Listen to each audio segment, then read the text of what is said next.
Welcome, everybody. Welcome to another broadcast of The Reset.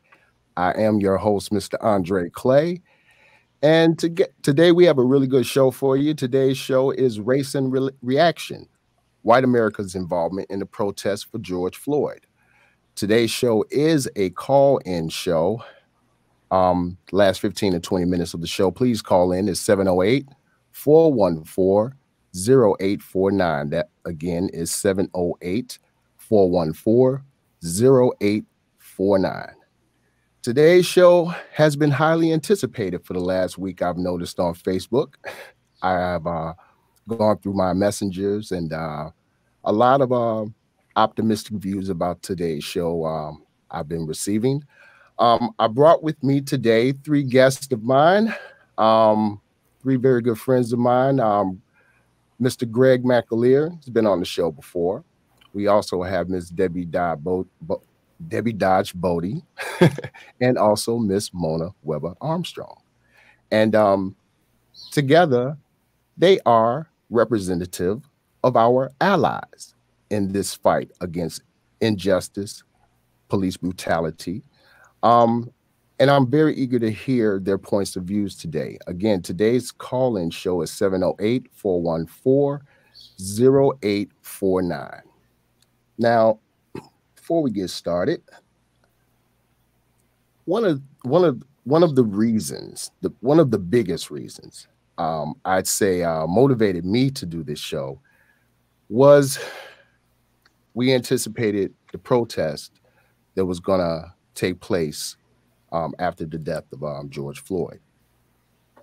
After his murder, in my mind, as a Black American, I, fully supportive of the protest against police brutality and police accountability.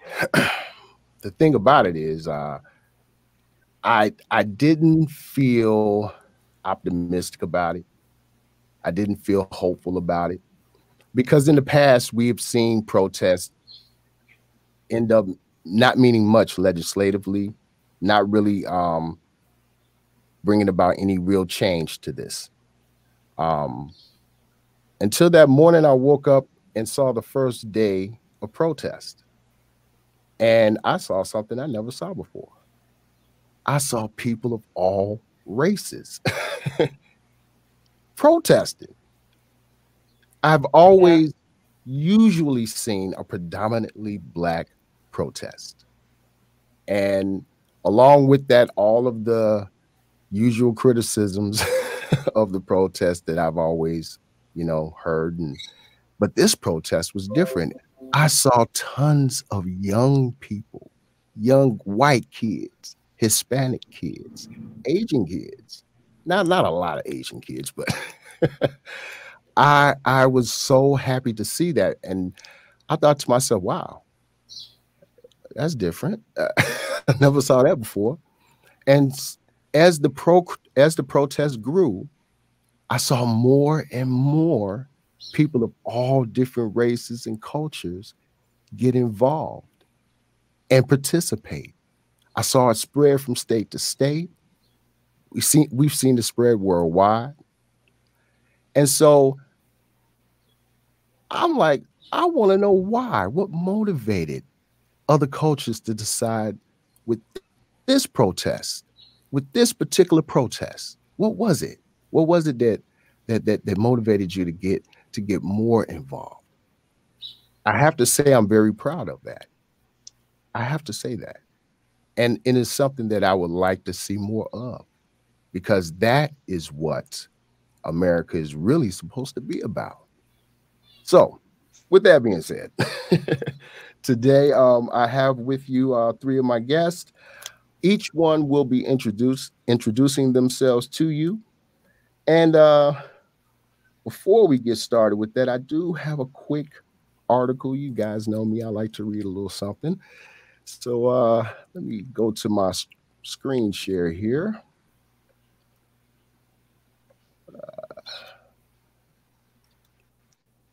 Can you guys see that?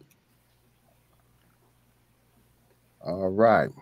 This article that I'm about to go into is called 74% of Americans view George Floyd's death as an underlying racial injustice problem. Nearly three, went too far. Nearly three-fourths of Americans view the death of George Floyd at the hands of a white police officer as a sign of underlying racial injustice problem, a new ABC News poll finds. A significant shift from a similar question asked about 6 years ago. This poll shows a more than 30-point increase in the belief that recent events reflect a broader issue over racial injustice from a ABC News poll from December 2014, 4 months after the shooting of Michael Brown, an 18-year-old black man by a white cop, and 5 months after the death of Eric Garner, a black man who died after being being put in the chokehold by a white officer. In the 2014 poll, 43% of Americans said that those instances showed signs of a broader problem, while 51% called it an isolated incident. In the new poll, which is conducted by Ipsos in partnership with ABC News, using Ipsos's knowledge panel, only 26% believe the incident is an isolated one. And at a time of deep strife and unrest, there is a rare show of uniformity across race and party about the treatment of African Americans by the police. Majority of whites, 70%, blacks, 94%, Hispanics, 75%, Democrats, 92%, Republicans, 55%, and independents, 71%, agree that what happened to Floyd exemplifies a systemic rift between law enforcement and black communities in the country. Now, I won't go more into this, but the last of it says it hasn't always been that way. In that 2014 poll, 60% of whites thought the incident in Ferguson and New York were isolated, compared with 75% of blacks and 51% of Hispanics who believed it to be reflective of a broader problem. If you want to read more about this article, you can go to ABC News's website. It's written by Kendall Carson. Get out of here real quick. Go back to the show. With that being said, just wanted to kind of frame how things have been for those who are not aware. I couldn't see how you wouldn't be, but to start things off, I got a couple of questions. I want to know from each of my guests tonight, what motivated you to support this movement, and what do you see? Why do you see this change in support from white America? Why are we seeing this? And I think I'm going to start with Debbie. I'm going to start with Debbie. What motivated you to start supporting this movement? And why do you see this change in support for from white America? So this isn't something new for me, just with Mr. Floyd's death. This has been ongoing in my life for as long as I can remember. Equality for all is something that I hold very dear. We all are the same, and I have advocated for that for years. I mean, many people that know me know that.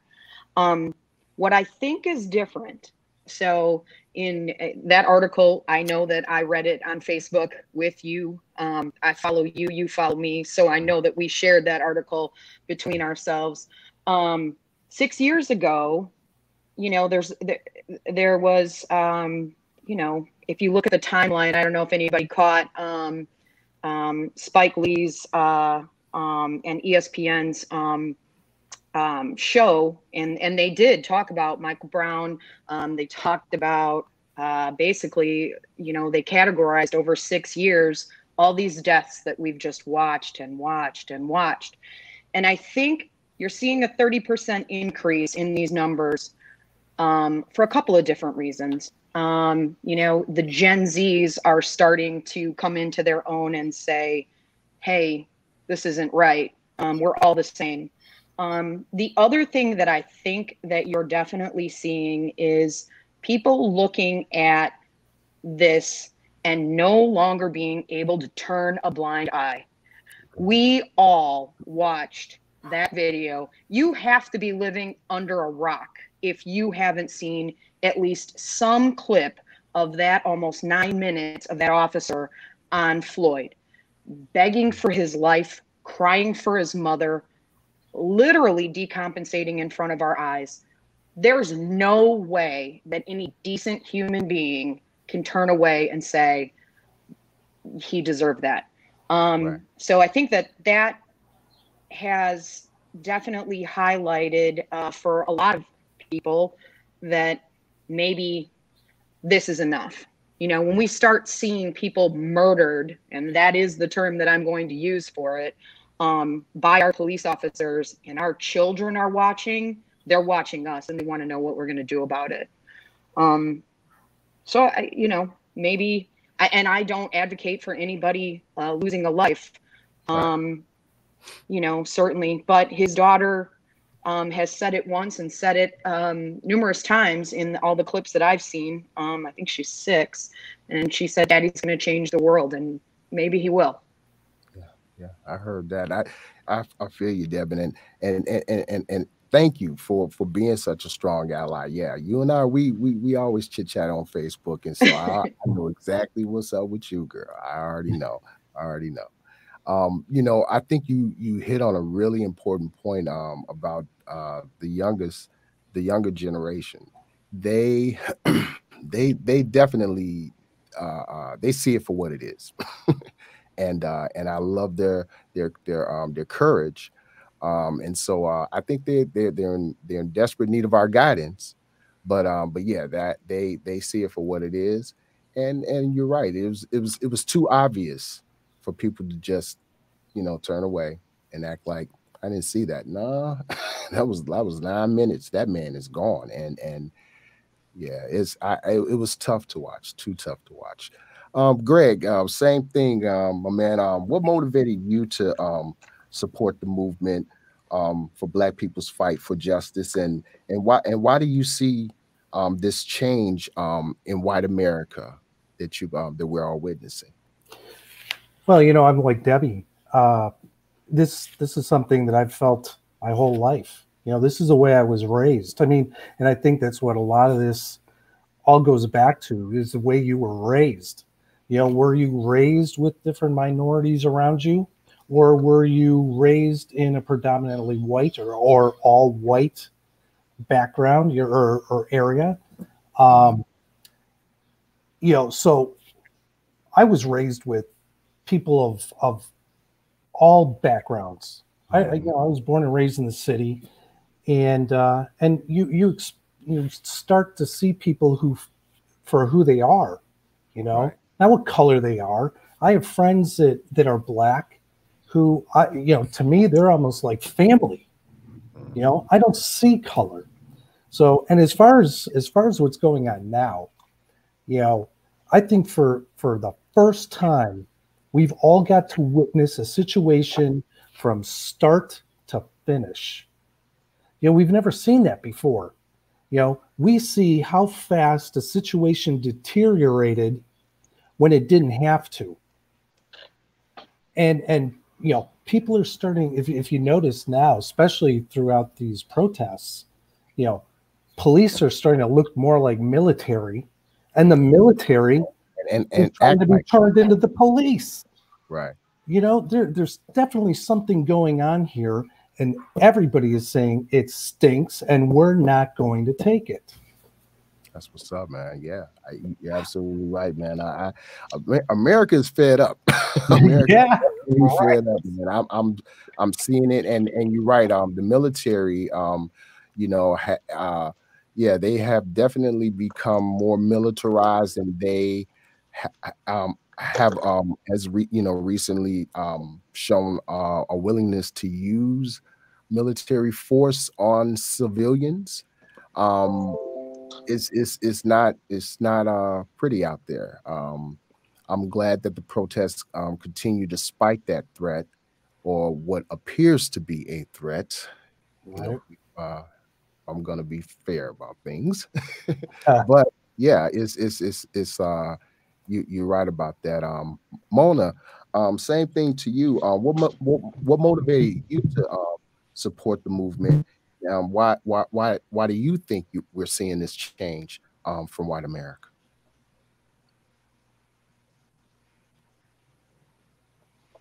Okay, so I too, I mean, I've always supported us. I have, I'm a hairdresser, so I talk to people all day long, and the majority of my clientele are probably white women. So I hear, I talk to them all day long. In my personal life, the majority of my friends are people of color, so I talk to them as well. And so that, so I think what now why people are actually stepping in from all ethnicities is that video. I mean, showed us that these police have no regard. I mean, that policeman had no regard for his life whatsoever. And to watch that video tells that, and you can't deny that there's a problem here. Like that should have never happened, and it happens all the time. And I'm going to tell you what people's argument is that more white people are killed by police than black people. If you look at the numbers, year after year, more white people are killed by police than black people.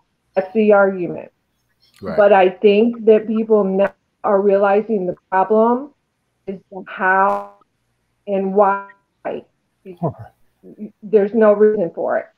Right. I mean, people are finally realizing, like, I mean, this man lost his life and was brutally murdered because he had a fake $20 bill or whatever the hell. And I think that, I mean, if you go back to Trayvon Martin, a kid walking down the street, he looks suspicious. Like, for why? The why and the how, I think, is why people are still starting to come around and understand there's a problem. Yeah. Yeah, I'm with you on that. The why and the how, it cannot be ignored. It can't be ignored. Um, I think you're right about that. You know, um, that 30% of white Americans, according to that poll, um, who seem to not be so supportive. Um, we're seeing a lot of this online in different forms, right? I personally get chance to go back and forth with people about this issue, about certain aspects of the issue, and what I've seen a lot of is deflection in the way of bringing up his past, George Floyd. And this is actually commonplace with every murder of unarmed Black people Right. that I've seen.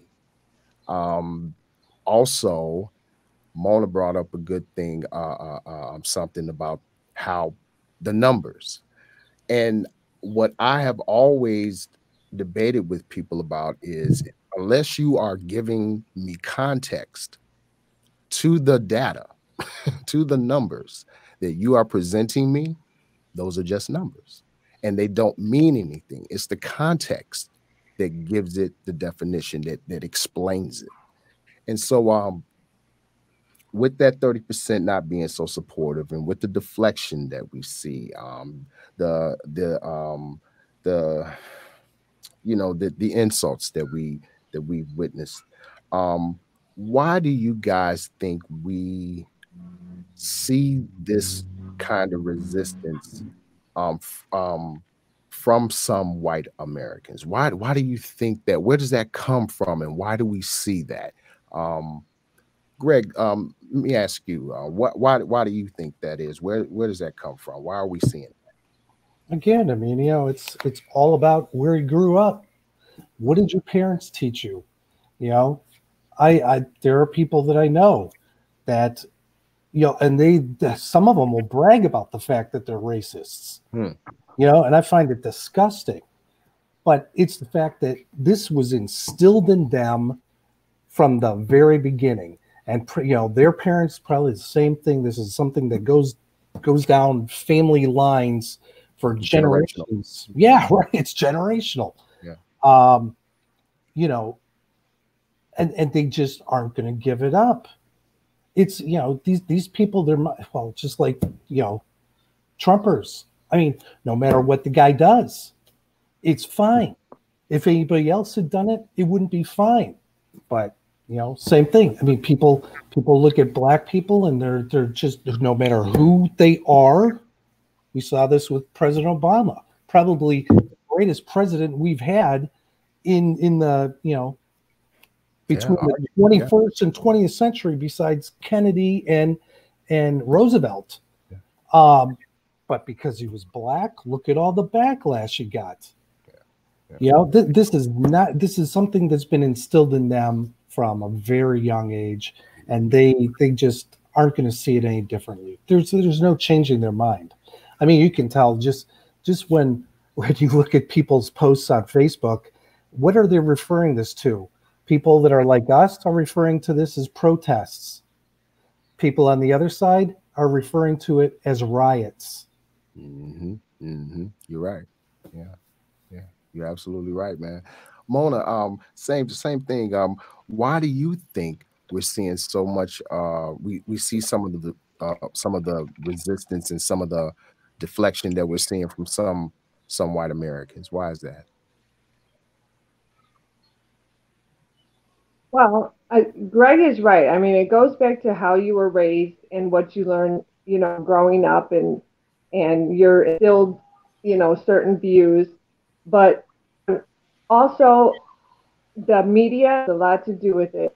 The media has a lot to, because some people grown up in rural, country,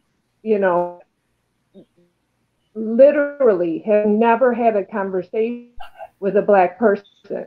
Mm-hmm. Like, they literally have never sat down and had a conversation with anyone of color. Right. They know their community, which is a white community. And so therefore, the only view they have of black people is from the media and what the media shows and what they see on Facebook. And it's often negative. And so that's then how they view people of color. Yeah. So, I mean, yeah, of course it has a lot to do with it. But when the only view they have is what they see on the news or social media, that's all they know. Absolutely. Absolutely. Black people not being able to control our own narratives, our own images, that you're absolutely right, because the same types of prejudices or a similar type of prejudice we also see from people who look just like us, who may come from different countries in Africa or from the Caribbean. And same thing, their only images of Black people here in America, African Americans, ADOS, are the images they see us in movies, on TV, in videos. And so they think, oh, okay, that's who they are. And they're just as ignorant as their images appear to be. And so when they actually come here, yes, there Right. is Right. an opinion of us that we're like, why do you think this way? But that's why. You're right about that, Mona. Deb, same thing. Why do you think we are seeing some of the resistance and deflection from some white Americans that we're seeing? Well, I think that 30% number that the article alludes to, that does not support, probably directly correlates to Trumpers. And really, this guy has ripped off the Band-Aid on the underbelly of America, and these people just poured out. And I think that's it's complex, because I mean, it's real easy to say somebody's racist, because I call them out all the time. Yeah. But I do. But I live in Sandwich, where, you guys live in, you live in Aurora, and Greg, I saw you came from, and heard that you came from Chicago. I went from the east side of Aurora to Earlville, which, Yeah, I've been there. and now I'm in Sandwich, and, let me tell you, there are people that are sympathetic to this cause that are afraid of this 30%, and afraid, and they are worried about what happens to me if I come out and say, hey, look, I sympathize with this. And I know that you probably saw the post yesterday, Dre, and maybe even you, Mona, that I put up there that said, hey, look, if you feel hopeless or whatever, reach out to me, because we need to stand strong. There are 3 Trump flags on my street alone, and 1 next door to my home. If you don't think that I'm not hypersensitive about this racist underbelly in America, I can't convey it enough. And, something that Greg doesn't know, my significant other is Black. And so, there's the problem that you have with small town America is exactly what you both have said. And I'm going to echo it. There hasn't been exposure. What they see has been, again, something that's been a narrative that's been put out in the media, or conversely, sports idols. And, we want, everybody loves Mike, but Mike didn't say much, So it's that kind of thing that, there's actually not a lot of contact with individuals where you can just say, that's an individual. That person emotes just like I do. That person loves and hates and feels and whatever, they're human just like me.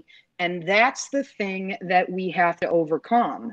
Right. And then some of them MFers, you just not going to get with it. You know what I'm saying? You're just not going to change the heart of some people. Some people are just hateful human beings, and you're never going to change them. And so those are the people that we need to be aware of. I feel you on that. For those friends of ours who are not that ignorant, but just don't know. Well, I guess ignorance is you just don't know. But I do just want to share with you something. Let me go here to share screen again. I have an article that I wanted to read from that basically highlights a lot of the reasons why things go the way they go here. The name of the article, Black Americans 2.5 times more likely than whites to be killed by police. For those people that do the deflection, here's a little data. Here's a little information for you, some numbers, so that you can take this home with you. Protests around the United States are boiling over after Minneapolis man George Floyd was killed by police. Floyd, accused of using a counterfeit 20, had his neck compressed by an officer's knee while in handcuffs for roughly 9 minutes before later dying. Other recent instances of racism against African Americans in this country have led to massive protests against police brutality and systematic institutional racism that many feel have gone unchecked for decades. In 2019, data of all police killings in the country compiled by Mapping Police Violence, Black Americans were nearly 3 times more likely to die from police than white Americans. Other statistics showed that Black Americans were nearly 1.5 times more likely to be unarmed before their death. Most states, police forces kill Black people at a higher rate per capita than white people, with Illinois, New York, and Washington, D.C. carrying some of the largest discrepancies by state. D.C., with a Black population of nearly 50%, had 88% of all police killings be against Black Americans, a discrepancy of over 38% percentage points. Rhode Island had the largest discrepancy of 44 points, albeit with a much smaller sample size of 4 police killings in 2019, 2 of them being African American. While much of the Western states have smaller discrepancies overall than Eastern ones, large cities like Reno, Oklahoma City, and Anaheim all had higher police killing rates of Black people than the total U.S. murder rate. Others above the U.S. murder rate were St. Louis, Madison, Wisconsin, Scottsdale, Arizona, and 2 others. Overall, in 2019, 24% of all police killings were of Black Americans, when just 13% of the U.S. population is Black, an 11-point discrepancy. Mapping police violence has also shown that 99% of all officers involved in all police killings had no criminal charges pressed against them. For anyone like to read the rest of this article, again, it is on the Statista website.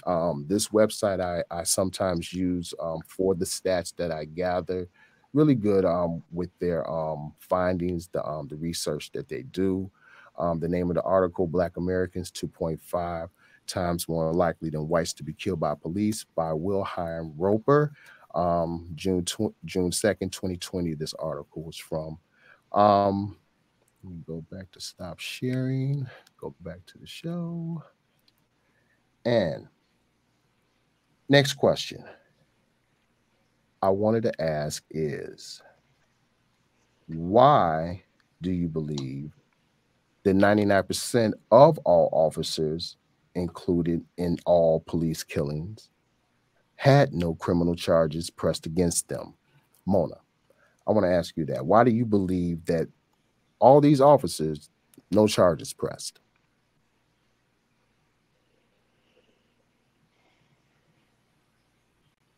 So that's a really good question. And I really don't know the answer to that. I mean, the only thing that I can, the only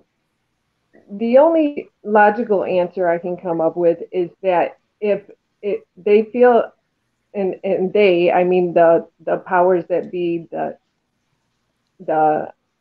sergeants and lieutenants or whatever, but I just feel like maybe they feel like if they start charging police officers with murders when it is actually a murder, I mean, sometimes it could be justified. I mean, if somebody obviously has a weapon and is ready to start shooting and it's your life or his, I feel like that's the only time that murder could be justified. These are unarmed. But I feel like maybe think that if they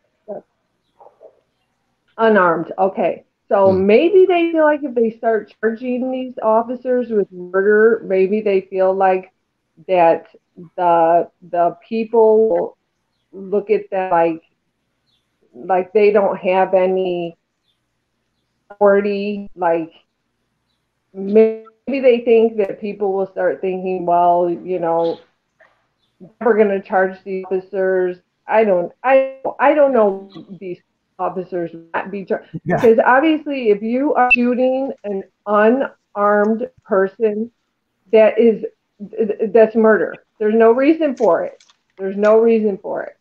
I mean, I feel like there's other ways to subdue someone that doesn't have a gun, or I mean, there's no reason for it. They should definitely be charged. I can't eat with an answer.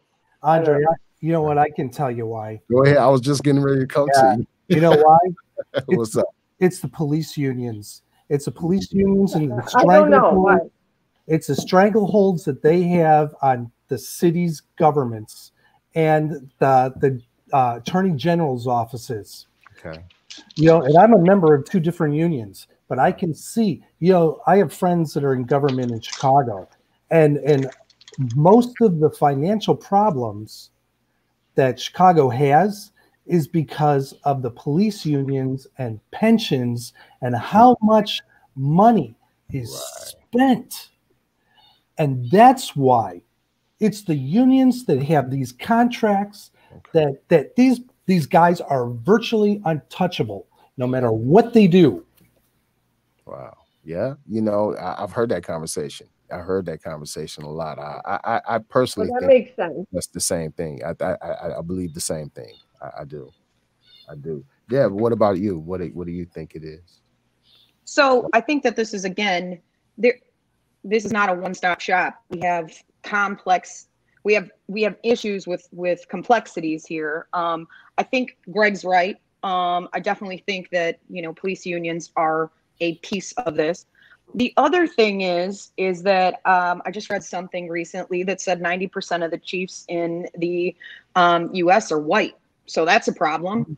But when we had our break, and I talked to my I talked to my son about this question, that why do 99% of the officers' cases end in no charges? He said to me something, and I think that this is a piece of it, but I think we need to dig deeper. He said, police officers think they're above the law. I think that there is some truth to that. At least their actions say that. Yes. Secondarily, though, if we're talking about, Right. going into a criminal situation where we have a jury trial, whose fault that is? That's the fault of the people in the jury box, because they also believe that the police are above the law, that we cannot hold these guys accountable for what they did. And what are you going to do when, first of all, how are you going to find 12 people in Minneapolis that haven't seen this video? And how are you going to find an impartial jury? So good luck on that. I feel bad for the AG in that situation. But again, we need to change the narrative in this country about people with badges and guns. There are a hell of a lot of good cops that I know that we work with. I'm in EMS. We work side by side with the police department. And those are not the people that should be held to, a standard, because they're already doing the things that they signed up to do. It's the people like the 4 clowns that sat there and murdered a man that we need to start dealing with. I think, too, systemically, we should be talking about racists within police departments and how do we weed them out. Again, those are complex things. They're all complexities that it's just not one answer.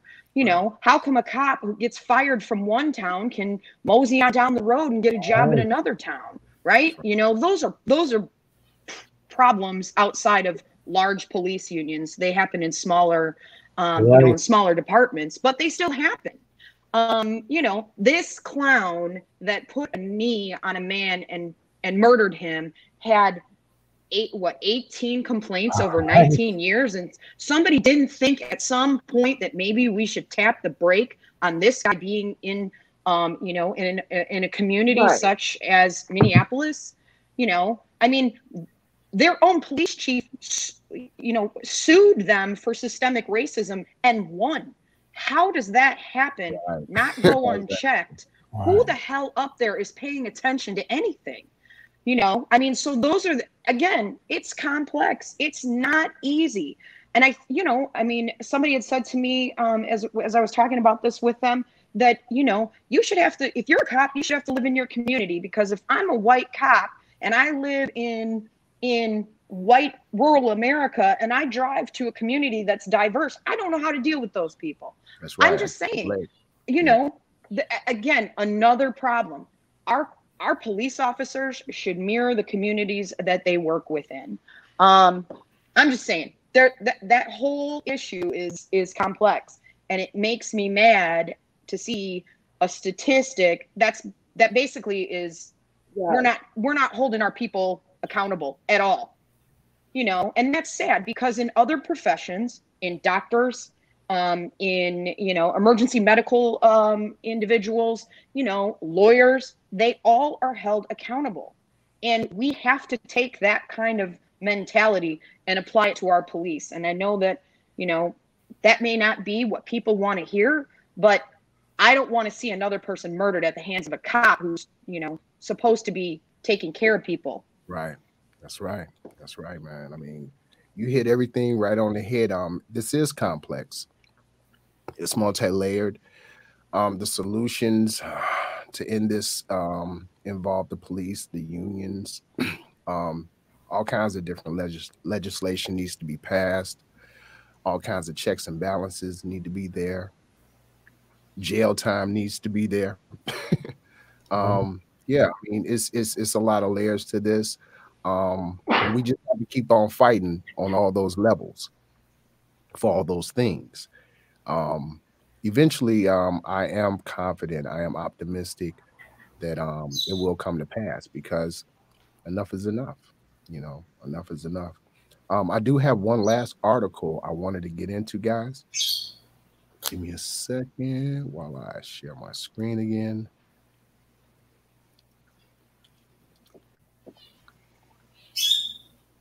Okay. Somebody might have to press their mute button. The name of this article is actually taken from Spectrum 13 News website I go to every now and then. Really good article that I found written by George Floyd. It's called Talking to Your Children about the George Floyd protest. Um, Nationwide, the protest for George Floyd, the black man who was killed by a white police officer, can be seen not just TV, but also on social media and the internet. That means children have access to not just news coverage, but also how people share what is happening. A black father had to have a frank talk about Floyd and the protest to his children. Cecil Logan is raising 5 children, with the youngest is 5 years old, and Logan already teaching them how to interact with police. We teach them whenever you see the police, you encounter the police, is always yes, sir, yes, ma'am, no, sir, he said. As communities across the country mourn the death of Floyd, Logan is hoping his sons do not become the next hashtag. They want to know what he did. And I said, well, they said he used a $20 bill. And they said, what was wrong with that? Then my 9-year-old says, it wasn't even worth him dying. Floyd had purchased cigarettes at a convenience store in Minneapolis, and one of the employees accused him of buying with a counterfeit $20 bill. That is how the incident started that would eventually lead up to his death. Police officer Derek Chauvin placed his knee on the handcuffed Floyd, which resulted in the man's death, according to 2 autopsy reports now. Logan says he had to have an honest conversation with his children after they pulled up the video of Floyd's death on YouTube. Social media makes it hard to unplug from videos, pictures, and posts of Floyd's death. Therapists say the images can be traumatizing for children. When a child experiences something scary through sight, sound, touch, taste, that nervous system gets activated, and depending on the point of development, you're also wiring for exception about the future, said the therapist. Logan's hoping that his children can live in a world where they are not afraid.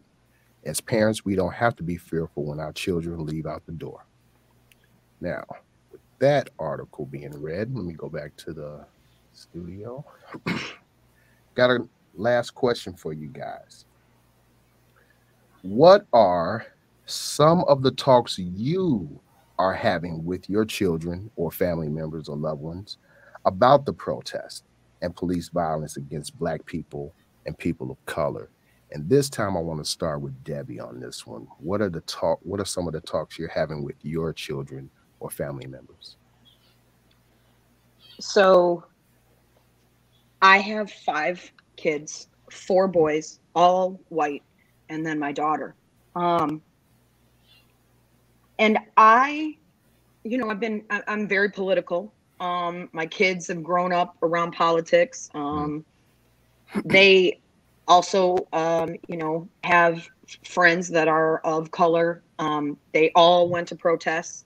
My boys fear at any time when they interact with the police stops at potentially being arrested.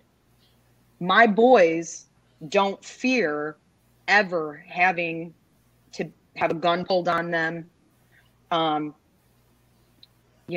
Obviously if they were committing some sort of crime, but Sure. but what I'm saying is just in general conversation or general interaction with police officers, my kids don't have to fear that. Right.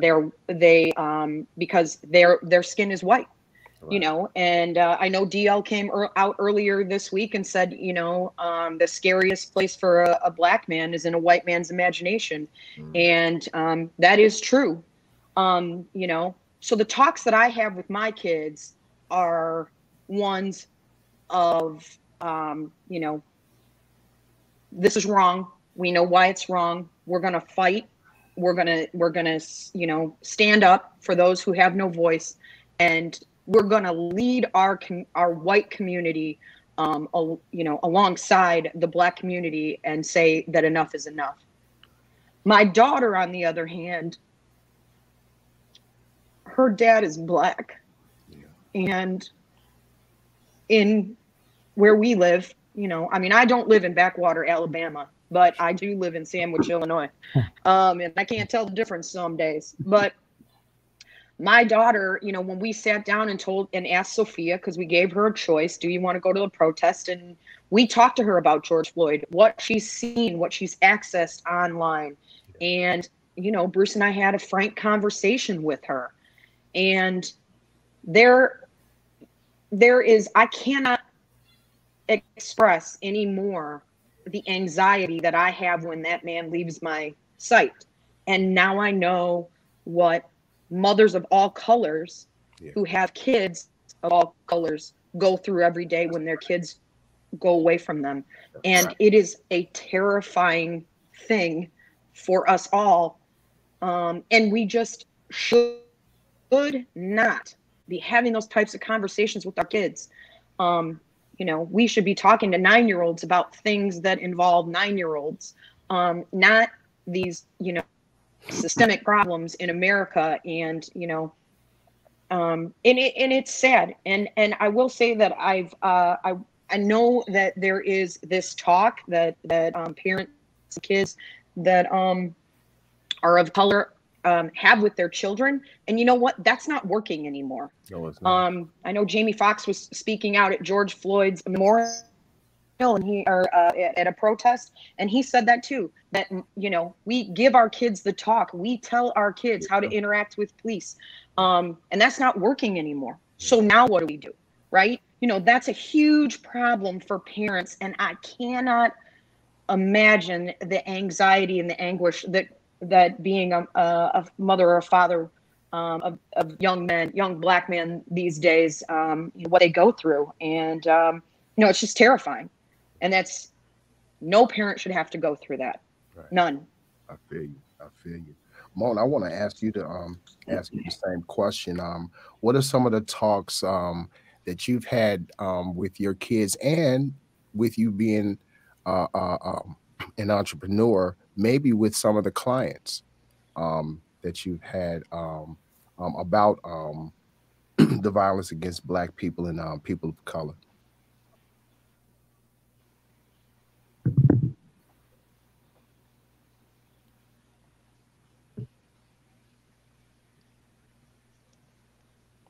Mona don't hear us. Mona, can you hear us? So my kids are grown. My daughter is biracial, and she's going to be, my son, he's 20. So, yeah. Can you hear? Yes, we can. Can you hear me? Yes, we can hear you. We're fine.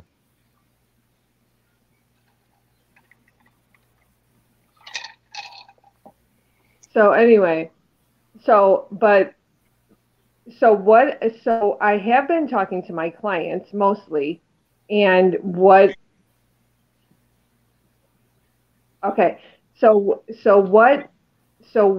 I'm getting is people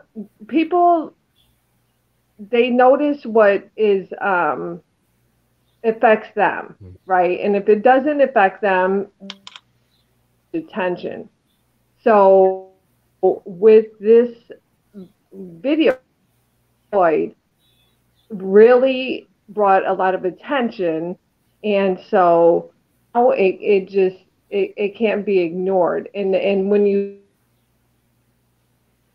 you know, all the other murders of all the people of color that were unarmed and murdered, and it's all on video and you can see it. I mean, you can't ignore it anymore.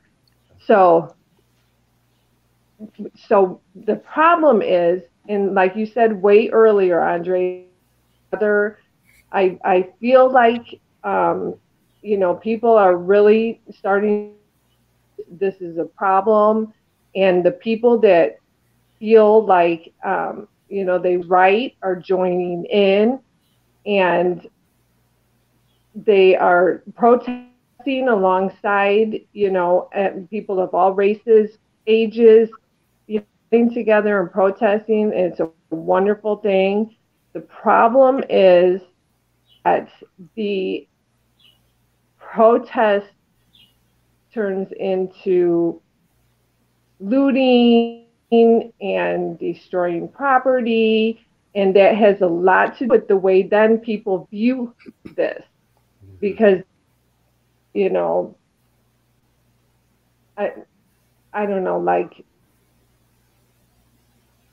it's like you're in it and you're fighting, and then, you know, people come along and just blow it.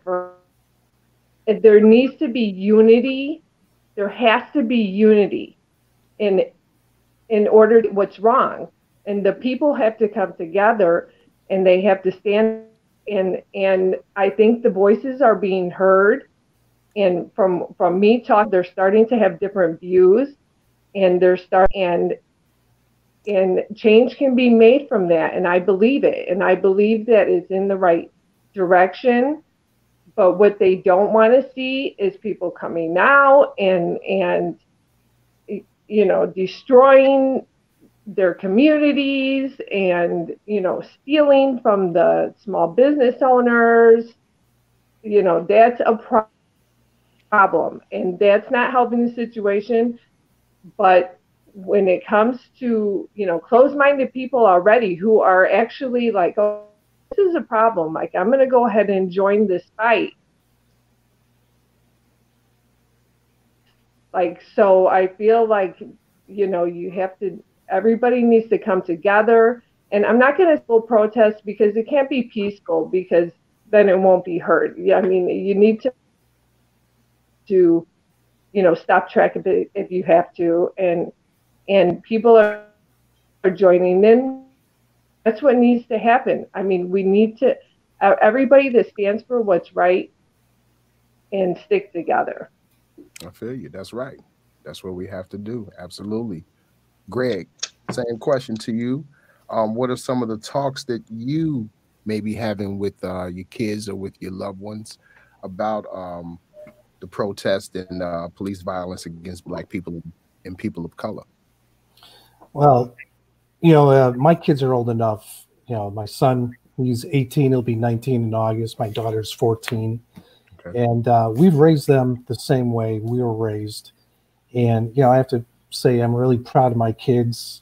You know, they see people the same way we do, as people, not by a race or a gender or you know, gender preference.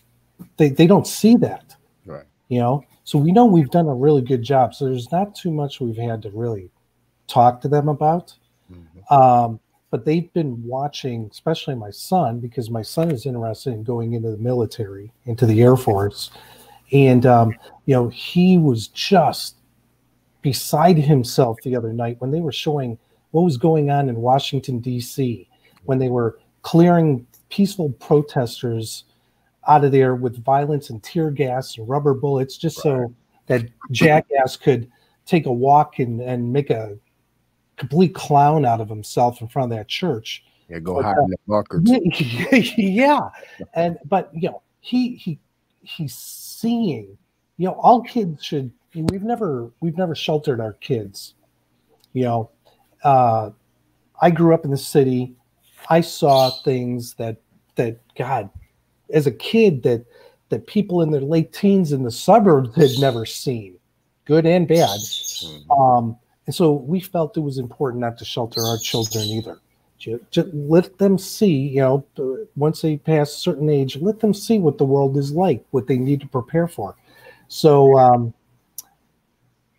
yeah, I have to say, and I told my son how glad I was to see so many different cultures coming out to support this. Yeah. Because this has got to end. Yeah. And you know what? I mean, I think what everybody's saying is right. This is different. There is something different about this. And it's good for my children to see, because this is history being made. Yeah. They never, even I wasn't, old enough to remember Martin Luther King and the walk in Selma and stuff like that. I was just too young. Right. It's good for them to see this and see how standing up and letting your voice be heard is sometimes what needs to be done. That's why, I'm hoping that so many of these people that are out there protesting will show up at the polls in November. Yeah, absolutely. Absolutely. With that being said, guys, Greg, take the time and read some of the comments. We have Peace Fam from Brandy. Robert Alexander says, guilty or innocent. No Americans deserve this violence. Ronaldo Jackson says there will always be deflection for those who don't know more importantly and don't embrace their lineage and history. Ronaldo Jackson also says unions have their back and we had black president, but that was status quo. He showed that with Henry Gates and having the beer. The beer gate thing. I remember that. Ginger says, I believe they think that they are above the law. And she's right. We definitely touched on that. Above the law, these cops, boy. Deb, you got a lot of agreement there. Mona, you as well. Greg, you as well. You know what? The thing. I mean, yeah, I'm reading back the comments on here real quick. Ginger says, great discussion. The cops. Go ahead. I'm sorry.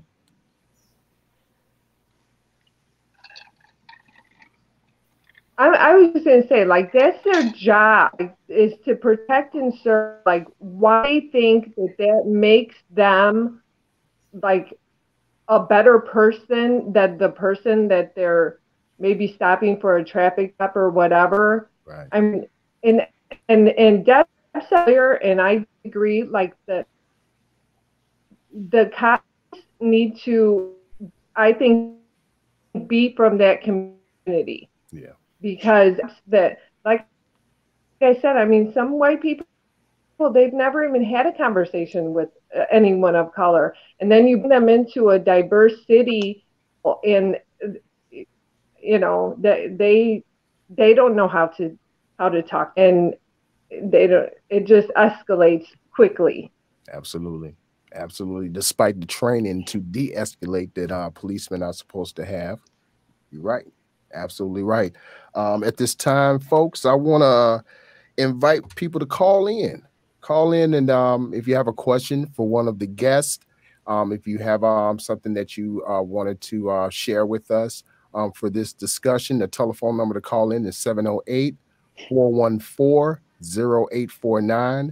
That's 708-414-0849. I think this has been a really good discussion, very informative. I think we all agree on the fact that this is multi-layered, very complex, and it's going to take all of us continuing to work towards the reform that's necessary. It really, really is.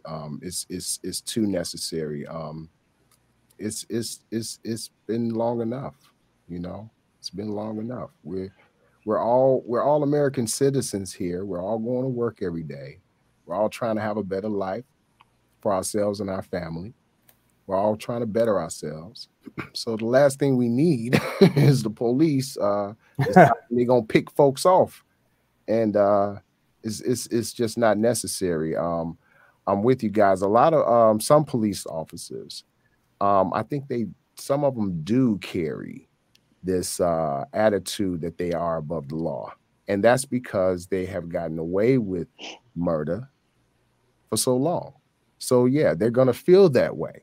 You know, judges, unions, you know, they protect them, you know, and that silent code that the boys in blue have with one another is real.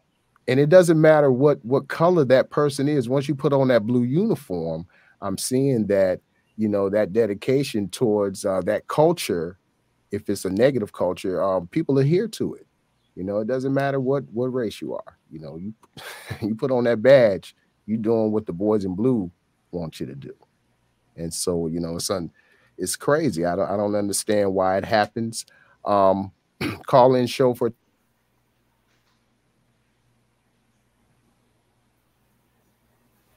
Oh, your mic got muted. See that? Oh, okay. Here we go. Here we go. Oh my goodness. He muted himself. Yeah, right. I see. Oh my goodness. Okay, everybody, call in. Well, and the good cops, Yeah. they need to speak up when they see. Yeah, the good cops. You're right about that, and they. You know, I talked to one guy, and he was saying that he's a cop. He was saying that yeah, it's real. They are afraid. Some of them are afraid that they're gonna be, you know, be retaliated against from other cops. And I'm like, wow, that's a trip, man. I would hate to be in that profession where I'm here to serve the community and save lives, but my life can be threatened by fellow officers. You know, that's a crazy existence to me. But yeah, I mean, let's talk about it, people. Call in 708-414-0849 if you have a question for Deb, Mona, or Greg, or myself, or if you would like to add to the discussion, whether it be your feelings about the protest, feelings about any of the things that we've been talking about tonight. Hey, Dre. What's up? Just a comment. I don't know if you even caught this. I know we didn't talk about it, but to touch on what you guys are saying about, you know, cops policing other cops. Mm-hmm. Did you know that 2 of those guys were day 3 and 4 on the job? Yeah, they were rookies. Yeah, I heard about that. Yeah. Can you believe that? Yeah. Rookies. And their excuse was, you know, because, you know, he had higher rank. They didn't want to say anything. That's what they're being taught. Yeah. Yeah. Look at what that's a bad excuse. That's right. That's it's right. not working out well. It's not. This is how you do your job. You get charged with murder. It's crazy. Yeah. I gotta say on the flip side though, you know, it is not an easy job to be a cop. I mean, I've had friends that are cops and you know, I was an actor, and I mean, when I was working on a show that was being filmed here, not Chicago PD, but Chicago Code, that came before it. You know, these shows use real cops. Right. They're almost all real cops on the shows. Background actors, even some of the bit parts, those are real cops. And you listen to these guys talk, and it's like, my God, how could you possibly go home and just decompress after, you know, things that they would tell you happened? You know, how could you go home and not have a clear conscience? I don't mean that, but I mean, these guys must carry just an unimaginable amount of stress, you know? And when you're walking around like that day after day, week after week, year after year of stress like that, you know, how much, it's not going to take much to make you snap either. I mean, not in defense of what happened with George Floyd, but I mean, you know, because, you know, I know there's a lot of police bashing going on and stuff like that, and defund the police but you know, they serve an important part of our community, you know, and I mean, we need them, but we don't need them like this. Not like this. No, they all need to go through some type of, I mean, real sensitivity training. Well, that's a good point, Greg. But, you know, the flip side of that, too, is that these guys are human and agents, you know, and agencies are not equipped. Yeah. well, agencies are not equipped to give them, you know, actual training, because the funding's not there. Actual training, you know, for, you know, situations that, you know, are high stress, mass shootings, things like that. Our agencies don't have the funding for that. And now we're calling for defunding the police. So that's, I mean, that's interesting. Maybe we can move the money and do something, you know, invest in our police officers. I don't have a problem with that. Right. But you know, that they are human, Right. and they are under stress, and you know, that's part of the problem. Again, you know, you're talking about complexities. That's a huge problem. Right. You know, and you know, I think that unfortunately, you know, again, we are seeing how massive this situation is, and then how many problems have stemmed from it. And you know, part of it is that, you know, Deb said something earlier about, you know, there are elements of white supremacy in police forces and stuff like that. And that's a problem too, is the fact that this is a job that people like that gravitate to because for sure they can live out their aggressions without any ramifications. Yeah, there was a fly right under the radar, right under the radar. Yeah, there was an FBI study that talked about how law enforcement had been infiltrated by white supremacists. So yeah, I feel you on that. Don't look like we're gonna have any calls tonight during the show, and that's okay. Overall, I felt it was a great show.